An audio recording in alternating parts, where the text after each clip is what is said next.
Hello everyone, welcome to the third lecture of Operation Planning and Control. I am Viplav Pathak, an assistant professor in the Department of Management Studies at G.L. Bajaj Institution of Technology and Management, Greater Noida. In the previous two lectures, we have covered what is Operation Planning and Control, who is a production planning and control manager, his particular roles, responsibilities, what he does for an organization and what he does for a customer, right. So, in today's lecture we shall be basically focusing on forecasting. Now, I am hoping and expecting कि आप लोगों ने सुना होगा news forecast में भी weather forecast particularly. Weather forecast में क्या करते हैं हम ये प्रेडिक्ट करने की कोशिश करते हैं कि आगे का वेदर कैसे होने वाला है, राइट, दैट इज़ फोरकास्टिंग। आगे का एक एस्टिमेशन लगाना, एक प्रेडिक्शन करना कि आगे क्या होने वाला है। तो ये चीज़ अब हम ऑपरेशंस एंड प्लानिंग कंट्रोल में क्यों पढ़ रहे हैं और इसका इस पर्टिकुलर सब्जेक्ट से क्या कॉन्टेक्स्ट है, राइट। लेट्स सी कंटेंट्स हमारे क्या होने वाले हैं। We are firstly going to understand what is forecasting. हमने अभी एक आइडिया लिया छोटा सा, आगे हम इसको और डिटेल में पढ़ेंगे।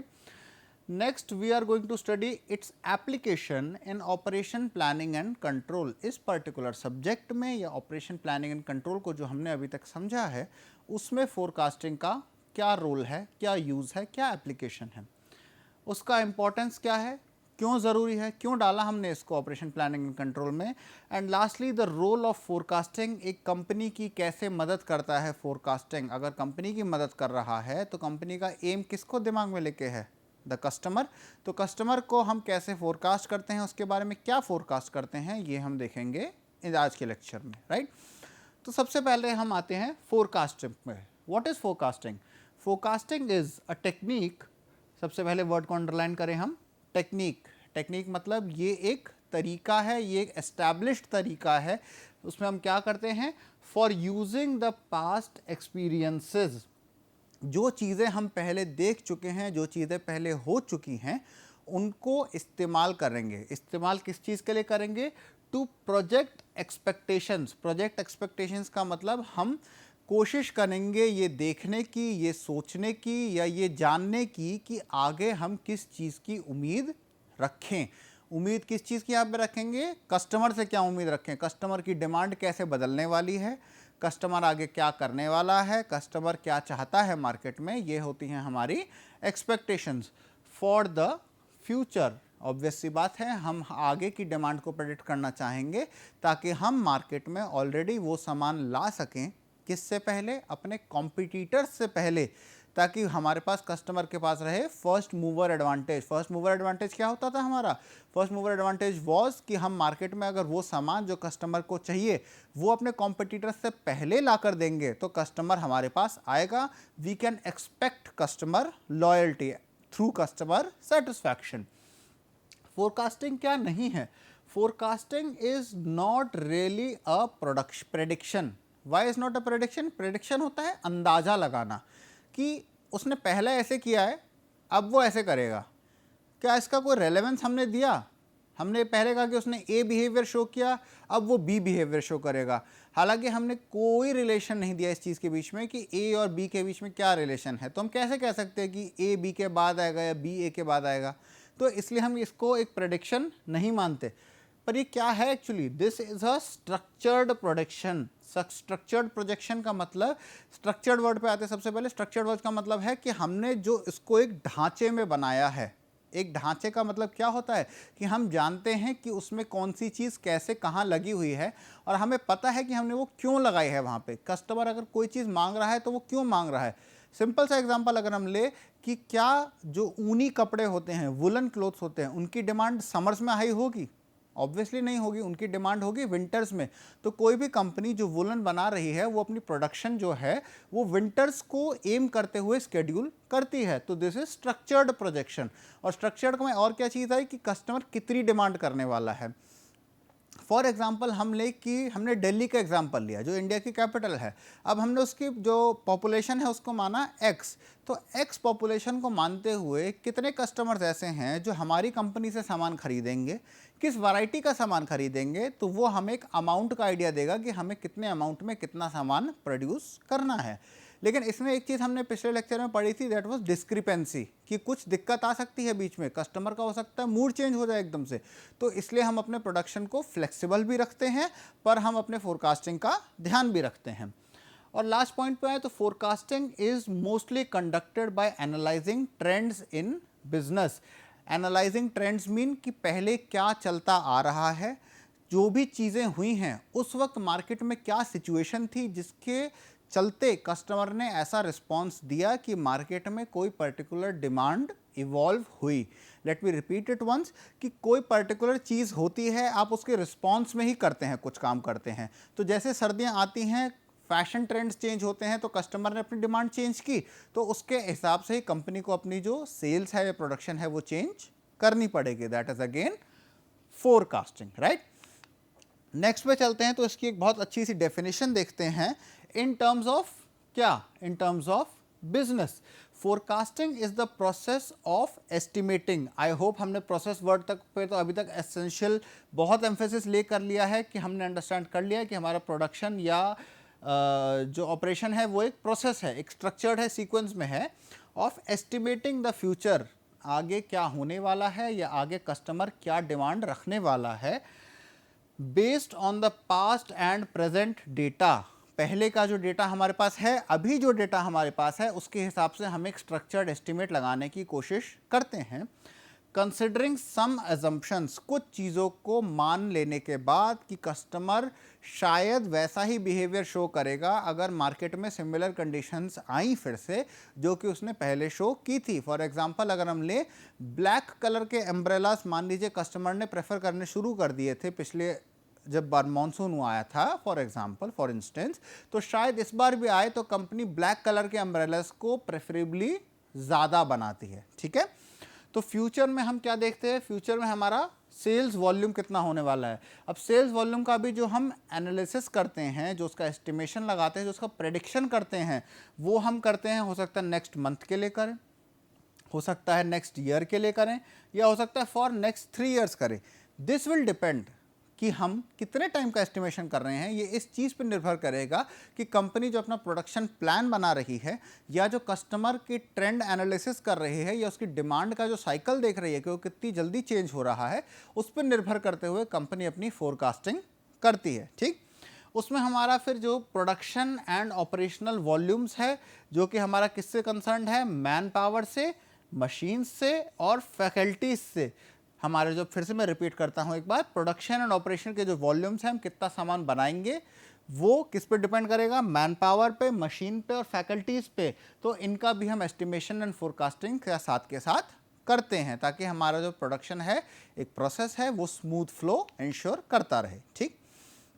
नाउ व्हाट टू कंसिडर, किन चीज़ों को हमें ध्यान रखते हुए अपने आगे के फोरकास्टिंग का या एस्टिमेशन का स्ट्रक्चर्ड एनालिसिस या एस्टिमेशन करना है। Number 1 is have an estimate of scope of error. गलती तो होगी, थोड़ी सी थोड़ी होगी, हम इंसान हैं, गलतियां करना हमारी फितरत में है, और हम चाहे एस्टिमेशन कितना भी स्ट्रक्चर्ड बना दें, कुछ ना कुछ गलती हो जाती है, तो हम उस गलती का भी स्कोप लेके चलें। जैसा कि हमने पहले पढ़ा था कि हमारे पास अगर कोई हिंड्रेंस आ रहा है तो हिंड्रेंस के लिए हम क्या करते थे, हम थोड़ा सा बफर स्टॉक लेके चलते थे कि अगर ये गलती हो भी गई तो कोई बात नहीं, हमने थोड़ा सा कॉस्ट और टाइम पहले से इसके लिए रख रखा था कि हमें अंदाजा था कि शायद ये चीज़ होने वाली है, राइट। तो वैसा ही एस्टिमेशन में भी थोड़ी सी गलती हो सकती है, तो हम उसके हिसाब से भी बफर या ये कोई टेक्निक बना के रखते हैं जिससे कि हमारा लॉस मिनिमाइज हो या मिटिगेट हो, ठीक। Can be made more accurately for a product line और अ ग्रुप ऑफ आइटम्स। अब अगर हमें कोई भी कंपनी ले, मान लीजिए हमने मारुति सुजुकी ली, अब अगर वो हर इंडिविजुअल कार का फोरकास्टिंग करने लग जाए कि ये कार इतने टाइम में इतनी बिकी तो आगे इतना होगा, ये कार इतने टाइम में इतनी बिकी तो आगे इतना होगा, बहुत ज़्यादा हेडेक हो जाएगा, बहुत ज़्यादा टाइम लग जाएगा, बहुत ज़्यादा लोगों की ज़रूरत पड़ जाएगी, कॉस्ट बहुत ज़्यादा लगेगा, सबसे ज़्यादा टाइम भी ज़्यादा लगेगा, एंड मोर इम्पॉर्टेंटली क्या वो रिजल्ट एक्चुअली में उतना एफिशिएंट है? शायद नहीं है, शायद नहीं है। इसीलिए हमने क्या किया, हमने उनकी ग्रुपिंग कर दी। अगर हम कार्स में देखते हैं, या अगर हम सिंपल एक और एफएमसीजी का एग्जांपल लें, तो हमारे पास जैसे एक ब्रिटानिया कंपनी है।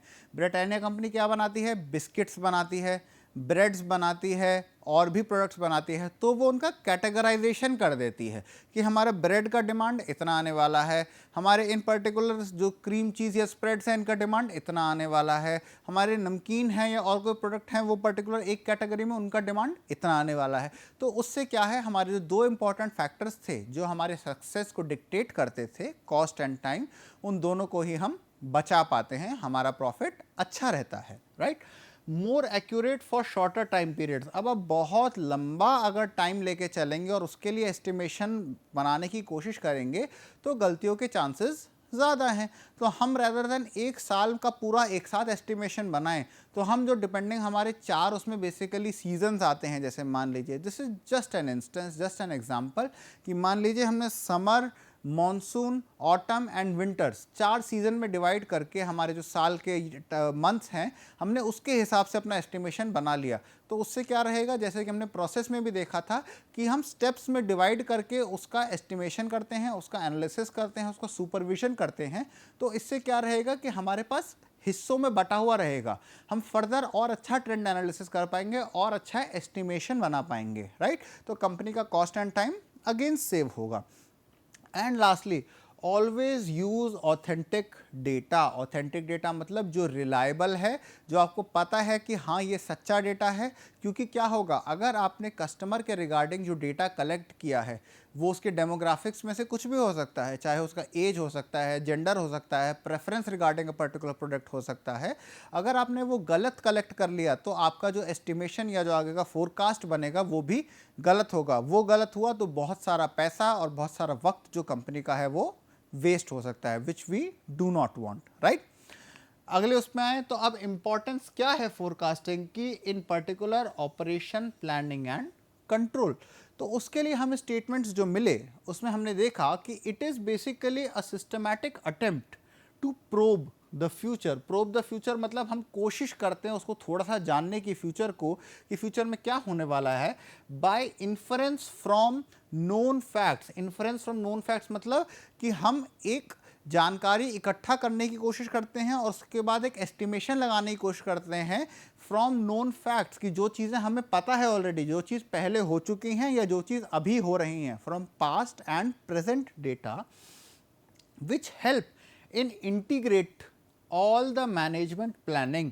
कि उससे क्या होगा कि हम जितनी भी मैनेजमेंट की तरफ से प्लानिंग कर रहे हैं ऑपरेशन प्लानिंग एंड कंट्रोल में, क्योंकि क्या था, वो एक प्रोसेस था, कई सारे स्टेप्स इन्वॉल्व थे, तो हमें हर स्टेप की प्लानिंग करनी है प्रोसेस को एफिशिएंट बनाने के लिए।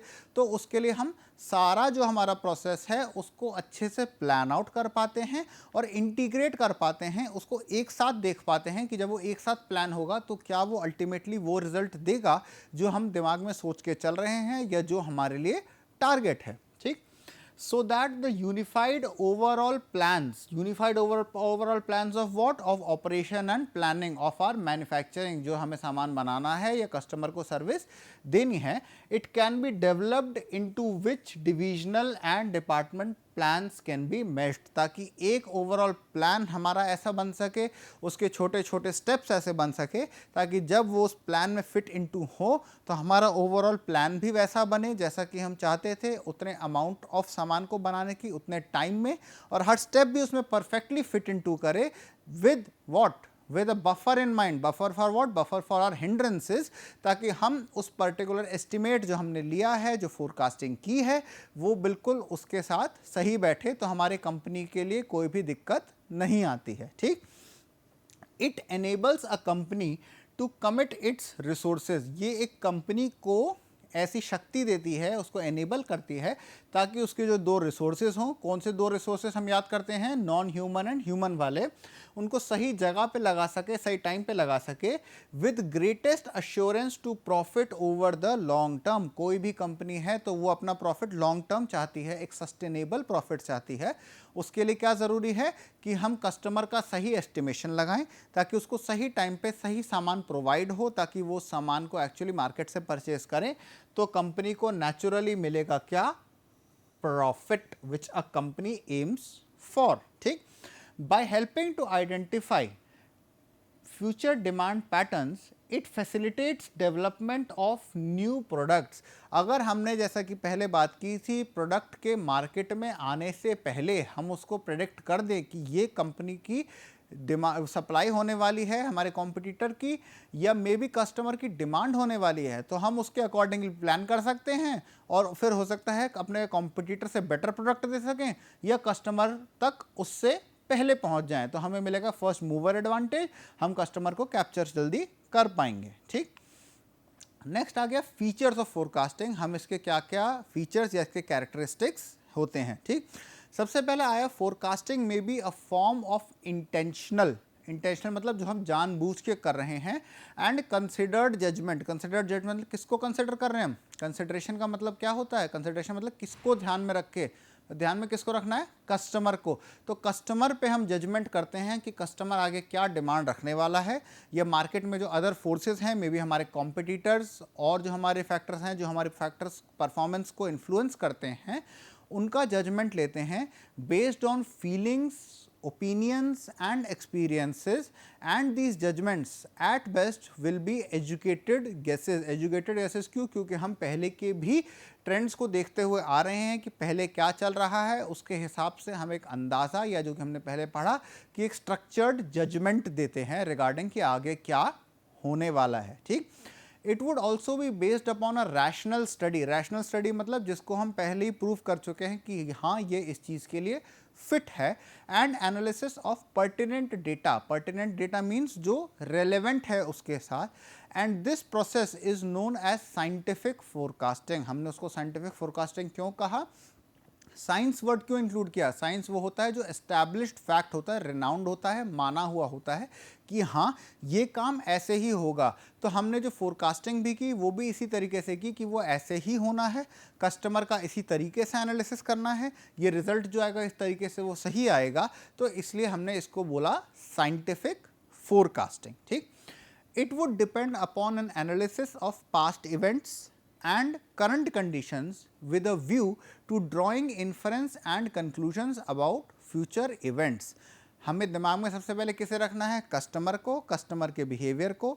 उसने पास्ट में अगर हमारी कंपनी ने कोई भी मूव किया है, प्रोडक्ट को चेंज किया है, उसका क्या रिस्पॉन्स रहा उसके लिए पहले, अभी जो हमारी कंपनी कर रही है, हमारे कॉम्पिटिटर्स कर रहे हैं, उनका उसके लिए क्या रिस्पॉन्स रहा है कस्टमर का, और फिर उसके हिसाब से हम एक एजुकेटेड गेस लगाते हैं कि हमारे फ्यूचर में जो हम प्लान कर रहे हैं उसके हिसाब से कस्टमर की कितनी डिमांड आएगी, वो उस सामान को कितना लाइक करेगा, डिसलाइक करेगा, हम उसके लिए क्या चेंजेस पहले से कर देने चाहिए। ठीक, तो अब इसका रोल क्या होता है किसमें, अगेन हमारा ऑपरेशन प्लानिंग एंड कंट्रोल में।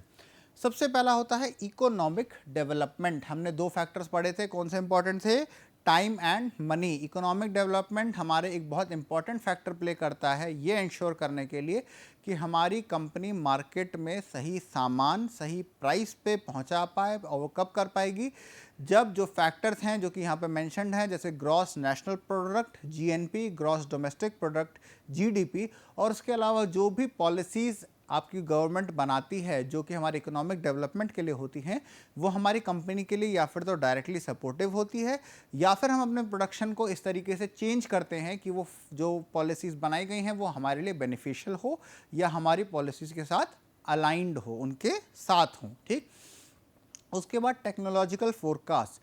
अब जो टेक्नोलॉजी है वो कंटिन्यूसली इवॉल्व हो रही है, चेंज हो रही है, तो हमें ये ज़रूरी है कि हम जो भी सामान मार्केट में ला रहे हैं उसको बनाने के लिए जो टेक्नोलॉजीज़ यूज़ कर रहे हैं उनको हम अपडेटेड रखें। उसका बहुत अच्छा एग्जांपल है एक मोबाइल फ़ोन। अभी जो रिसेंट हम देखने वाले हैं change in the near future, that will be conversion of 4G into 5G spectrum right. तो वो उसको जितनी जल्दी जो कंपनी कैप्चर कर लेगी, अपने कस्टमर्स को कम कॉस्ट में कम टाइम पे वो सामान डिलीवर कर देगी, वो कंपनी मार्केट को कैप्चर कर लेगी एंड कस्टमर उसके पास लॉयल्टी में रहेंगे। अभी अगर हम लें at this particular point of time who is dominating the market, that would be Jio. Why are they dominating the market? क्योंकि उन्होंने एक ट्रेंड एनालिसिस किया किस चीज़ का, कि कस्टमर को क्या चाहिए, डेटा चाहिए, फ्री कॉल्स चाहिए।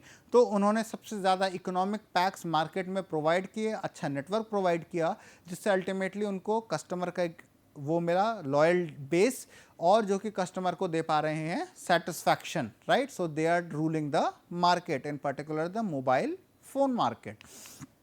आगे कंटिन्यू करें तो हमें देखना है कंपटीशन फोरकास्ट। जो हमारी मार्केट के फैक्टर्स होते हैं, जो हमारे मार्केट को देखने के नज़रिए को गवर्न करते हैं, उसमें होता है कंपटीशन। अब अगर जियो वाला ही एग्जांपल हम कंटिन्यू करें तो उसको भी पता था जियो कंपनी को, रिलायंस कंपनी को, कि जब वो मार्केट में ये पर्टिकुलर ऑफर ऐसा देगी जो कि कस्टमर की डिमांड है, तो शायद बाकी कंपनीज अभी वो चीज़ नहीं दे रही हैं। बट अब जैसा कि हम देखते हैं, चाहे एयरटेल लें, वीआई लें, और भी कंपनीज लें, वो ये पैक्स डिलीवर कर रही हैं कस्टमर को, जिसमें उनको data, unlimited calls and SMSes and different other schemes, अब सब्सक्रिप्शन देने लग गए हैं ओटीटी के, ये सब चीज़ें हमें मिल रही हैं और भी पैक्स में मिल रही हैं। तो हमें इसके लिए प्लान करना पड़ता है कि कैसे हम अपने जो हमने कॉम्पिटिटिव एज लिया है शुरू में, उसको हम सस्टेन कर पाएँ, लॉन्ग टर्म तक आप उसको कंटिन्यू कर पाएँ, ठीक।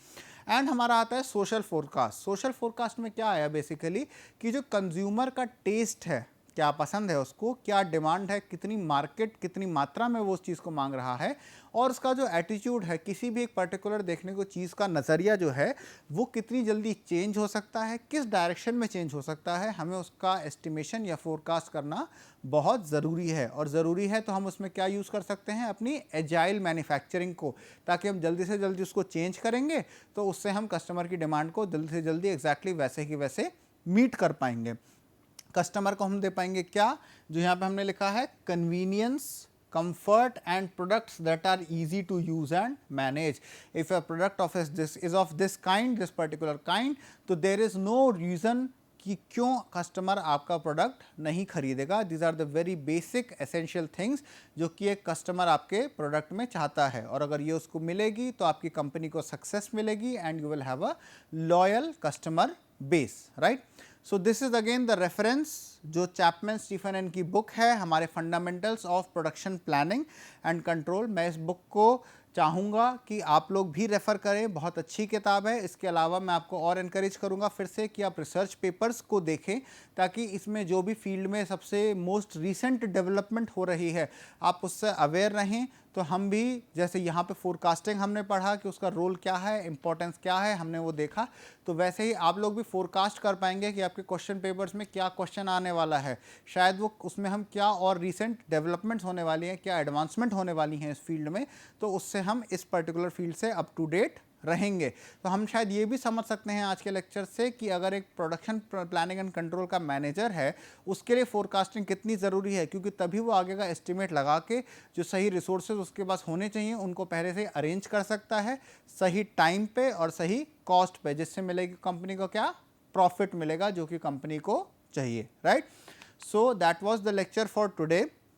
हम अगले लेक्चर में कंटिन्यू करेंगे फोरकास्टिंग को। हम फोरकास्टिंग की जो 2 डिवीज़न ऑफ टेक्निक्स हैं उनको स्टडी करेंगे, वो कहाँ कहाँ यूज़ होती हैं उनको स्टडी करेंगे, जिसके लिए बहुत ज़रूरी है कि आप जो हमने आज फोरकास्टिंग के बारे में समझे हैं, उसकी टेक्निक्स, उसके एप्लीकेशंस और उसका इम्पॉर्टेंस क्या है सबसे ज़्यादा ऑपरेशन प्लानिंग एंड कंट्रोल में, इसको अगर आप पहले से नहीं समझ के रखेंगे तो हमें आगे की टेक्निक्स को समझने में थोड़ी दिक्कत आ सकती है, राइट। तो मैं अभी से आपको फिर से, जैसे हमने इसमें पढ़ा, क्या कर रहे हैं, हम फोरकास्टिंग कर रहे हैं कि आप में जो हमने टेक्निक्स आज पढ़ी, जो बेसिक कॉन्सेप्ट आज पढ़े फोरकास्टिंग के, उनको क्लियर रहना बहुत ज़रूरी है, ताकि आगे जो हम इसका डिवीज़न पढ़ेंगे, फर्दर कैटेगराइजेशन पढ़ेंगे, वो उतना एफिशिएंटली आप अंडरस्टैंड कर पाएँ, आपको वो समझ आ पाए, और अगर फ्यूचर में एक प्रोडक्शन प्लानिंग कंट्रोल मैनेजर की रोल निभाते हैं तो आप उसको भी उस अच्छे से निभा पाएँ और फोरकास्टिंग का इस्तेमाल